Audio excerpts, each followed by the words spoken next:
right? Abavip uyu munsi turazaganira cyane cyane ku bantu bari muri Canada, US ndetse ni Burayi mu bihugu bimwe na bimwe. Ese birashoboka ko waba uri immigrant uvuye mu Rwanda, mu Burundi, Congo, ukaza hano nta kintu na kimwe ufite ugatangira from zero ukabasha kugera ahantu wagera kuri financial freedom, ahantu ushobora kuba ufite ama investment cyangwa se na business. Uyu munsi turazaganira kuri steps jewe naciyemo kandi zishoboka umuntu wese. What do we do, coach Sawa? ABC! Let's go! Let's go!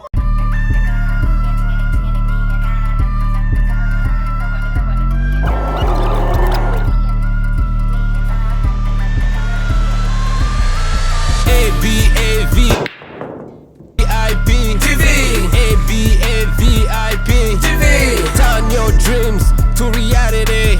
Think different, leave a legacy. Yes you can, yes you can, yes you can, yes you can. If you see it, you can have it in your pocket. Abavip TV, Abavip TV. I'm Coach Gael. Nongeye kubasuzera abavip mumeze bien, murakomeye cyane cyane abavip bari muri Canada, muri US, Burayi, aba diaspora hose muri actually nari mbizi ko marimo nkume ko nari mbakumbuye cyane. Actually maze iminsi mbona message abantu bafite Gael wagiye muri Afrika, messages zabisigarizo muri Afrika, nibyo nari maze igiye muri Afrika. Hari umuproject turakorayo actually mu minsi imbere nayo nzabireka kugira ngo tubashe ibyo twigishanya aho ngaho, but right now ngarukanye message yanyu abantu muri diaspora ariko n'abantu bari mu Rwanda no mu Burundi ushobora kwigamo principles zimwe ahangaha wagenderaho.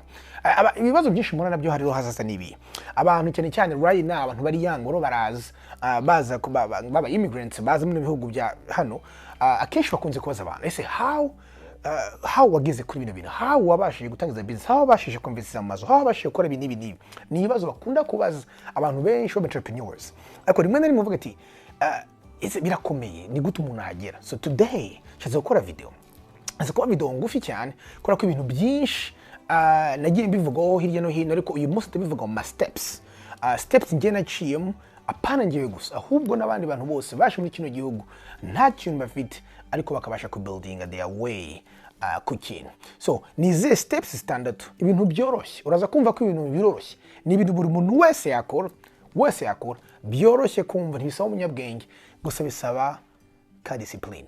So are you ready? Reka tubiganire nkuko musanzwe mubizi rero abashyashya ikiganiro cy'aba VIP TV aho tuganira ibintu byo kwiteza imbere, business ndetse na entrepreneurship. Tukaba dufite ibiganiro bitandukanye, dufite podcast twerekana, dufite amasubizo atandukanye yose tuganira turi bukuntu aho waba uri hose muri East Africa ndetse uri no muri member mu diaspora ukuntu twafashanya tukigisha tugakorana. So step ya mbere tuvuga ngo uyu mu immigrant ukabugeze hano muri US ikintu cyambere ugomba gukora cya muri Canada cya Burayi of course no gushakisha akazi ariko gira rimwe nagiye mvuga nti ese ni ubonye akazi ese rwose twagiye tuganira no nafasha mu bya coaching murakambira ngo ufite akazi kamwe wowe ufite akazi kamwe gifite ingufu shaka akazi ka kabiri cyangwa se aka gatatu bishobotse urebe ukuntu adjusting ama schedules ugira akazi kamwe buri butatu at least maximizing amafaranga yinjira. That's very very important. Abantu muri Africa bashobora kuvuga excuse yuko nta buzi buhari ariko hanga nta excuse. Iki ni ikintu cyambere, maximize amasaha yose ukora ariko mu gihe urakora ndagusabye ukaba uri huriga akandi kantu ku ruhande, wiga skills niyo ushaka reba ikintu wakwiga apana kujya mu ishuri per se ariko self development gishobora gusoma ukigisha. Hanyuma step ya kabiri nakoze cyangwa ugomba gukora niba ushaka gera ahantu. So tangira budgeting ni ukumenya amafaranga yinjiye ukamenya nasohotse. Very very important. Icyo ni ikintu ugomba gukora niba ushaka ngo utere imbere muri bino bihugu cyangwa se aho hose waburi. So budgeting sasa ni handi umuntu yicara agakora budget akara amafaranga yinjiza aroroshye kuyamenya, taranya paychecks zawe hanyuma ukamenya ayisohora ibintu byose ukabishira ari ukabisohora. Hanyuma muri kino kintu niho uhita utangira kubona amafaranga winjiza ukuyemo ayisohora nangahe asigara. Ahangaha rero bituma tujya kuri step ya gatatu, step to gusavinga. So gusavinga rero ni hahandi ugomba kuvuga uti okay ni ibiki ntakeneye mu buzima bwanjye right now kugira ngo ntangire mbikuremo. Maybe hari ibintu umuntu abashaka ariko maybe adakeneye ubunona. So ukaba wabyirinda uyu munsi hanyuma kera umaze kuzubaka ama assets umaze kubaka business bya bintu uzongera bigiyeho ariko right now no kubanza kubyibuza so hari ibintu bikomeye cyane mbona byica abantu bikabashira mu mugozi baje baba diaspora ntibazapfe bagize ahantu batera imbere bakazaguma muri paycheck to paycheck. Kintu cya mbere amadeni mabi ugasanga umuntu afashe ideni ry'imodoka n'ama interest rate ari hejuru cyane ugafata ngafashe imodoka y'amafaranga menshi. My brother, my sister, niba ukeneye gutangira akazi ahangaha ko kazi kawe ka mbere ntabwo ukeneye Vewit, you don't need it. Ntabwo ukeneye Range Rover, so maybe tangira ku modoka ari used ku mafaranga make, a decent interest rate, ubanze ukore ubanze saving. Kindi kintu gikomeye ikindi ugasanga abantu bagize amadeni y'ama furnitures, ibintu byo mu nzu, amadeni y'amatelefone ugasanga na mentere maremare ariko urakona tasobanukira system hano cyo ugasanga abandi bagiye abantu nabo nkasanga bagiye mu bintu bya payday loans ugasanga hano muri Amerika y'Uburayi Canada hari ahantu ugenda bakaguha amafaranga bakaguha ideni hama bakagiye bagukata ukuhembwa. Ayo madeni arakanyagwa abafite nka 20% interest every week cyangwa se every month ugasanga amafaranga kuko wonder yakeneye ngo hereza umuntu muri Afrika ugasanga uyafasha aho ngaho nabi ugasanga bibaye ibibazo. Ahandi naho kudateka kurya mu restaurant n'iki byose ugasanga ibyo bintu bitumye umuntu adasavinga. I think step number 3 ikomeye cyane ni gusavinga. Hanyuma mu gusavinga rero ndagusabye ikintu ugomba gukora ni ukumehinga sure mbere yo kujya kuri step ya 4 ngiye kuvuga nuko ubanza at least ukavuga uti amafaranga ntunga mu kwezi angana gute. Niba ari $2,000 by'idolari hanyuma tangira saving buhoro wamaze gusavinga wamaze gukatakata bya bintu hanyuma usaving byibuze ugire emergency fund. Very important, emergency fund uyigeze mu bike mu byuza hagati y'amezi 3 n'amezi 6 y'amafaranga yakubeshaho. Numara kugira savings account iri mu $6,000 kugera ku $12,000 ubwo no kuvuga ngo amafaranga utunga ku kwezi cyangwa amafaranga tunga umuryango ku kwezi ni $2,000 umaze kwiza saving $10,000 iyo yite emergency fund yishira hariya ayo n'amafaranga ugomba kwibagirwa n'amafaranga ashobora kugoboka mu gihe habaye ikibazo ufite amezi 6 yakugoboka mu gihe habaye ikibazo mu muryango muri Afrika ufite amafaranga at least wagira. So icyo ni ikintu gikomeye. Ama step ya kane mortgage umwanya wo gura inzu so rero umwanya wo gura inzu benshi ndabona ko muravuga sasa Gael orosa turahagize naho ndashaka kuvuga gura inzu mangana gute, you know. So here's the thing, this is my principle no kugenda bigenje. Ikintu cyambere ugomba gukora no house hacking. House hack bivuze iki? No gushakisha apartment cyangwa se duplex ubamo ukaba muri unit imwe ugakodesha yindi. Iyo bikoze neza usanga umuntu washize mu yindi unit cyase muri yo duplex muri yo apartment yindi yishyuye mortgage wowe ugasanga ubereyemo ubuntu. Ibaze umaze umwaka imyaka 2 usavinga amafaranga ya rent ubaho rent free. Kini ikintu gikomeye. Akandi kantu navuga ku bintu byo kugura inzu. Please mu VIP niba winjiza $4,000 by'amadolari wigura inzu byibuze uzariha amafaranga arenze $2,000 ku kwezi. Buri munsi ngira abantu jya munsi ya 50% ya income yawe ntuyarenze mu mafaranga ugomba kwishyura inzu. Very important.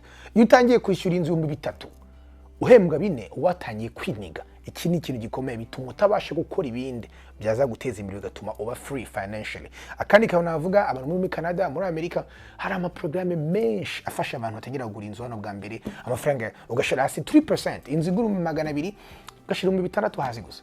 You know, 3%, 5% muri Canada hari first home buyers incentive program. Nayo ubanza ushira 5%. So bavyepe nkiri hano ku bintu bya mortgage, it's very important. Hano muri Amerika muri Canada ndetse no mu bihugu byinshi bagenda kuri system ya credit score. So nukuvuga ngo mu gihe uri urasubiye inyuma gato, mu gihe urakora budgeting, ugakora savings, ikindi kintu ugomba kwitaho na ama credit cards nayo agira interest rate iri hejuru ugasanga abantu barakoresheje baswiping ugasanga bagize madeni menshi akica credit score. Mfite course yose nayikore iri free kuri www.gaelkaromba.com.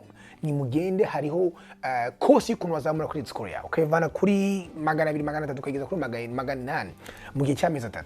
So it's very important. Why? Because ingi ni ituma ubona entry nziza ku ideni ry'inzu.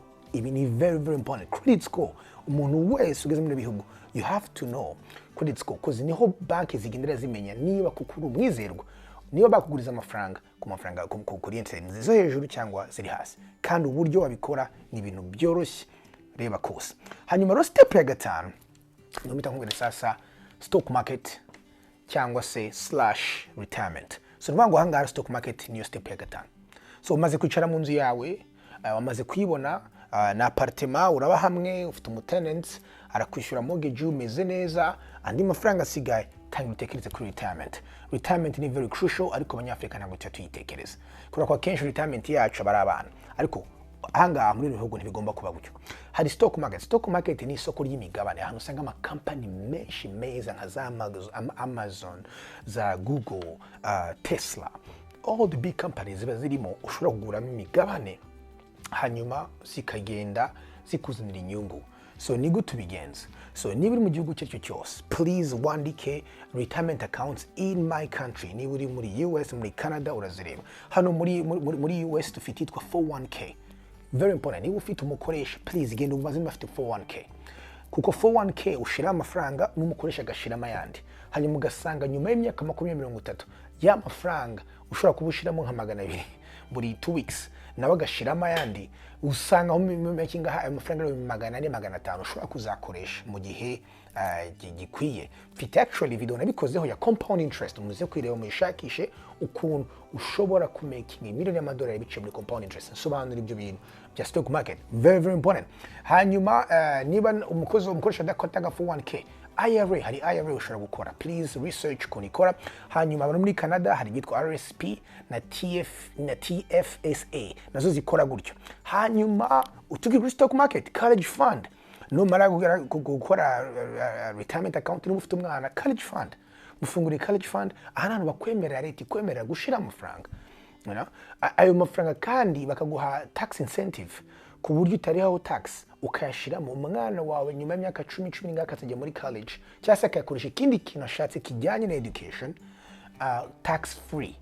Iki ni ikintu gikomeye. Ni ikintu gikomeye abantu benshi batekereza gukora, ari ugomba gukora. Iyi ni step ikomeye. Please, niba mushaka makuru arambuye ku bya stock market, retirement account, college fund, ibintu byose, n'ukuntu yo giti cyo conversations muri stock market, niba ushaka kumenya ibintu nk'ibyo ngibyo, mfite course nabikozeho www.gaelkaromba.com, hari online stock market class. By the way, uyu munsi Abavip 5 ba mbere baseninga kuri iyo class ndayibahera for free. Ubundi ni class twishyuza. Hanyuma step ya gatandatu, none step yo gutangiza a business. Okay. So wamaze kwicara, ufite inzu yawe, wamaze gukora retirement accounts, amafaranga arimwo, umeze neza, uzi ko at least buri kwezi ura contributinga kuri retirement yawe through the stock market. Hanyuma rero abana bafite college fund, ufite abana, ubundi si ngomba gukora sababu ati okay, nihe business ngunda natangiza. Abamwe ushobora ati ni business utashaka gutangiza business iwacu muri Africa. Okay, that's good. Nanjye nzi ndatangiza aho hari. Cyangwa se uti you know what, reka nkure real estate. Yes, nanjye nkunda real estate. Actually real estate mfite ibintu byinshi nabwira kuri real estate. Cyangwa uti what about ntangize business hano, niki nakora. So of course nkuko turuga tubabwira kuri channel ukuntu wakora business planning, ukuntu wa researching kuri business ugomba gukora. Ikindi kintu of course ugomba gukora right now, nuko this which one ugomba kujyamo. Real estate mbahaye agatipu gatoya. Actually mfite video navuze ku kuntu ushobora I think title ivuga ukuntu ushobora kuva ku nzu imwe ukagera ku nzu zingahe ushuye amafaranga rimwe dukoresha ibintu byitwa the BRRRR method. Hano ugura inzu ukayisanasana, ukayirentinga, ukayifinancinga, ugakura amafaranga, cyo gishoro cyawe kikaba kivuyemo, cyo gishoro cyavamo ukayiguramo indi inzu. So ibi ni ibintu bishoboka hano muri US na Canada. So that's a system nakoresheje, but you have kubikora wabyizuze neza, ugomba kubikora. I have actually a lot of videos nabikoze ugomba gukurikira ukakiga. So those are the steps navuga abantu bose benshi bateye imbere baba immigrants baje batangira from zero, baciyemo easy. So navuga ngo urabanza ukarangiza bitoya, graduatinze bihereye mu gusavinga, bikarangira wiciye mu nzu yawe, the American dream, and then you go beyond, ugatangira gukora ibintu noneho bisiga legacy. It's very possible. Nta bwenge bwinshi bisaba mu VIP, bisaba just a little discipline. Ndabakunda cyane. So mbasigize video zo kuza kureba, imwe ni kuri stock market, hanyuma indi mushaka kuza kureba no ya kuri real estate, ni mwe bari kudusura kuri www.gaelkaromba.com. Niyo mukeneye ibindi bisobanuro, please ndabakunda. Subscribe to the channel, like, share message n'abantu ufite muri diaspora hano hose bari. Ndabakunda. God bless.